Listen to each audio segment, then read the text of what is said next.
847 tons vanished in 6 hours. Nobody was supposed to notice. Venezuela just went dark.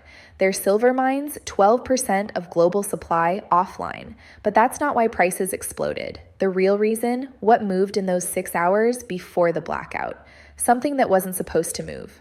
Something that tells us this wasn't an accident. December 23rd, Christmas weekend. Markets closed, traders on vacation, news cycle dead. This is when they move, when they think nobody's watching. But we were watching.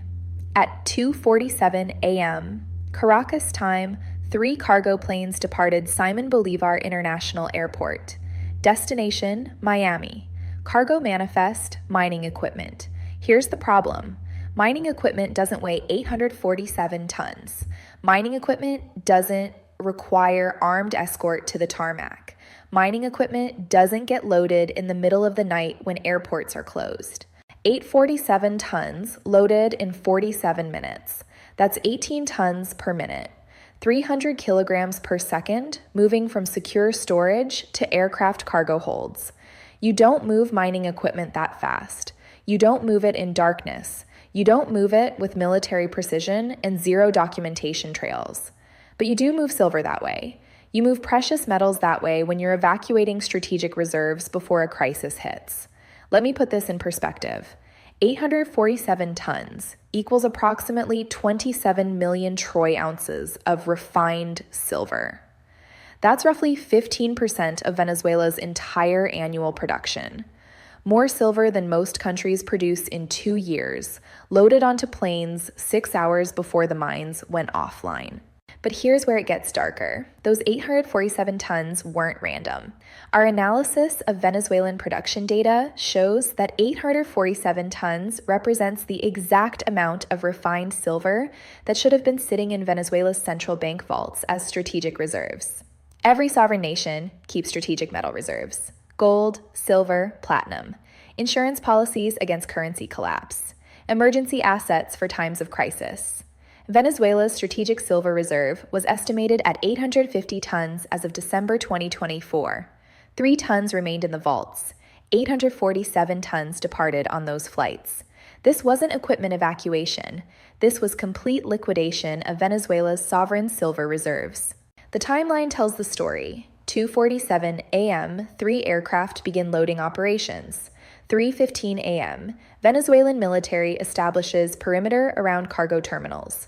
3:52 a.m., all civilian flights diverted from Caracas airspace. 4:18 a.m., first aircraft departs, squawking emergency transponder code. 4:41 a.m., second aircraft airborne, flight path direct to Miami. 5:33 a.m., third aircraft wheels up, but here's the anomaly. This one turns northeast toward the Caribbean. 6:15 a.m., all 3 planes airborne. 7:23 a.m., Venezuelan. State.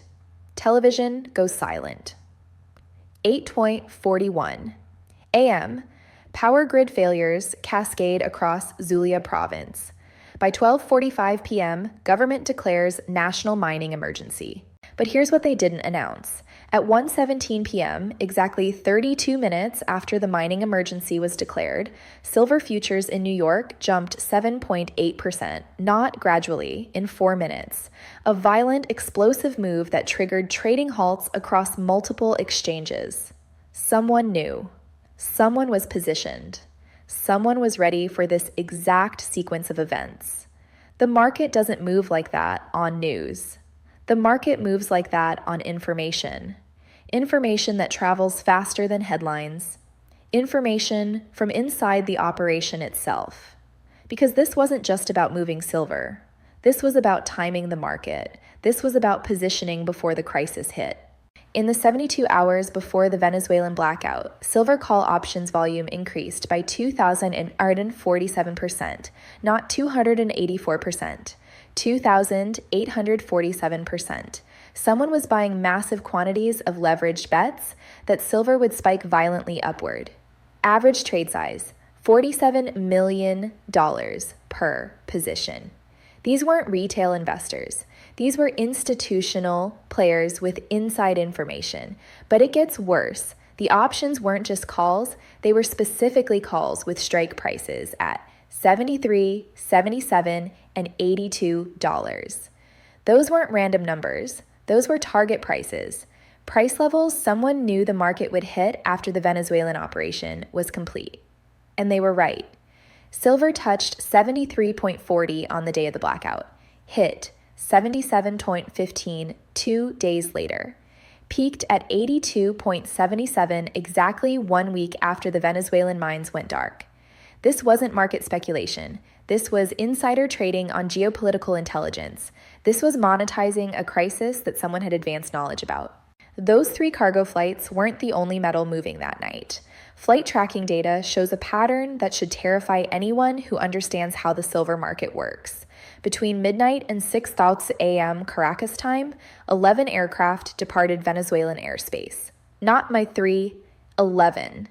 Flights 1 through 3, the obvious ones. Simon Bolivar to Miami. The decoy flights, the ones they wanted us to see. Carrying some silver, but not the main cargo. Flights 4 and 5 departed from Maracaibo. Destination, Panama City. These carried Venezuelan oil executives and their families. Emergency evacuation of key personnel before the crisis hit. But here's where it gets interesting. Flights 8 and 9, Russian registration, Antonov on 124 cargo planes. The kind you use when you need to move something very heavy, very far, very quietly. Departure point, Canaima National Park. A national park with no airports, no landing strips, no infrastructure for heavy cargo aircraft. Except there is infrastructure. Secret infrastructure.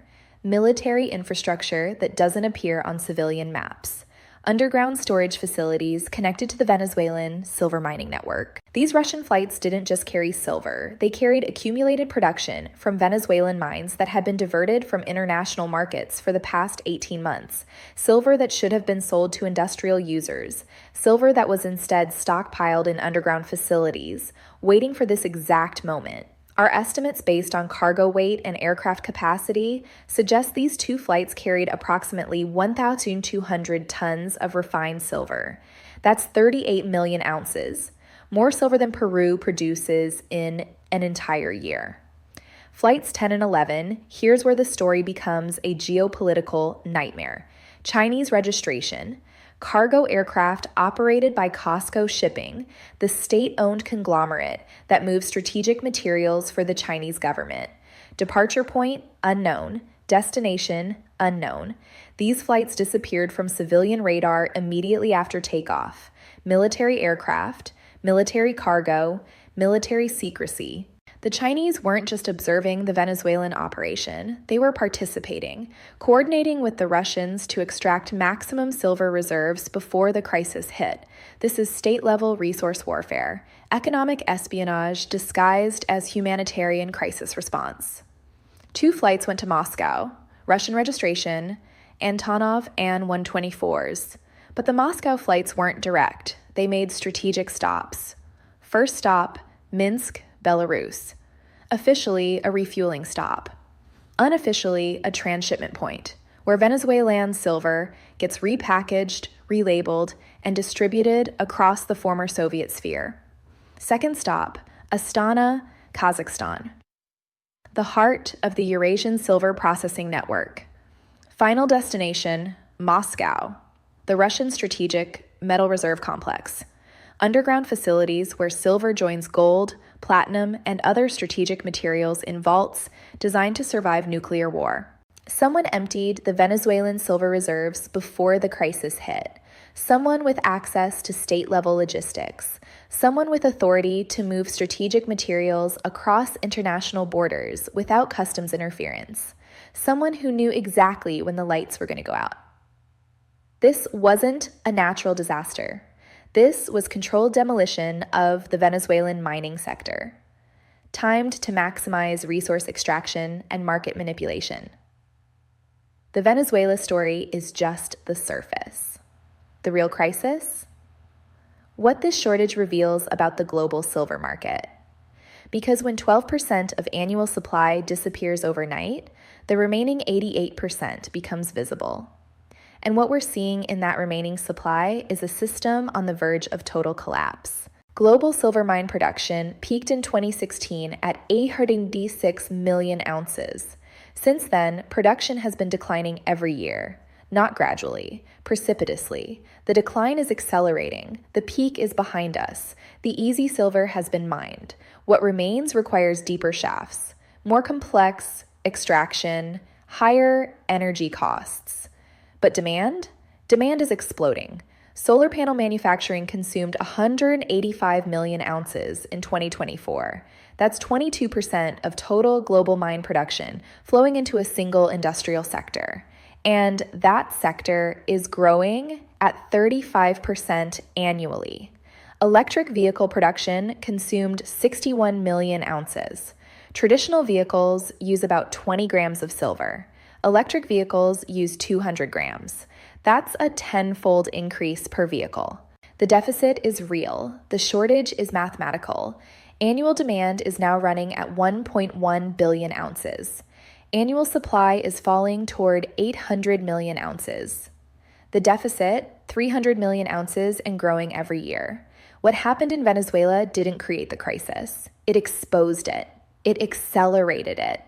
It turned a manageable supply shortage into a strategic emergency. The Venezuelan blackout represents the moment when strategic actors realized that silver scarcity is now a national security issue.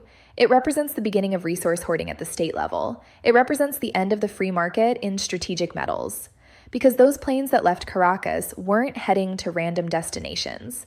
They were heading to countries that have been quietly accumulating silver reserves as part of strategic resource warfare against the dollar-based international monetary system. China's strategic silver reserves are classified, but import data tells the story.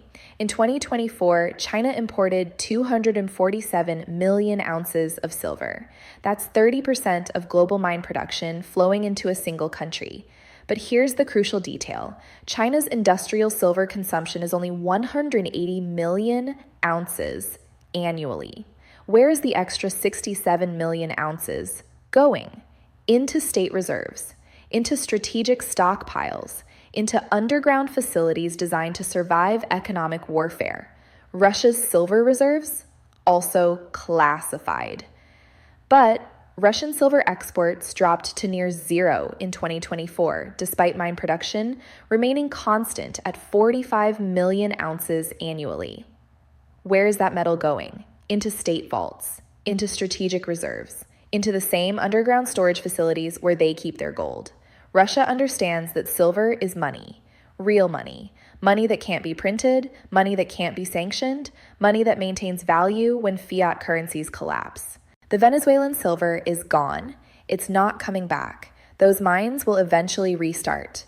But the metal that was stored there, that's in Moscow now. That's in Beijing now. That's in strategic reserves controlled by countries actively working to reshape the international monetary system. Every ounce of silver that disappears into state reserves is an ounce that will never return to the free market. Every ton that gets nationalized reduces available supply forever. Every crisis that gets manufactured creates precedent for the next crisis. We are watching the end of commodity markets as we know them. We are watching the beginning of resource nationalism. We are watching the dawn of scarcity warfare. The lights went out in Venezuela, but the real darkness is what that blackout revealed about the future of strategic materials. The game has changed. The rules have changed. The players have changed. And by the time the Western world wakes up to what's really happening, the vaults will be empty. The reserves will be gone. The metal will be controlled by countries that have no intention of selling it back at any price. Venezuela was just the beginning.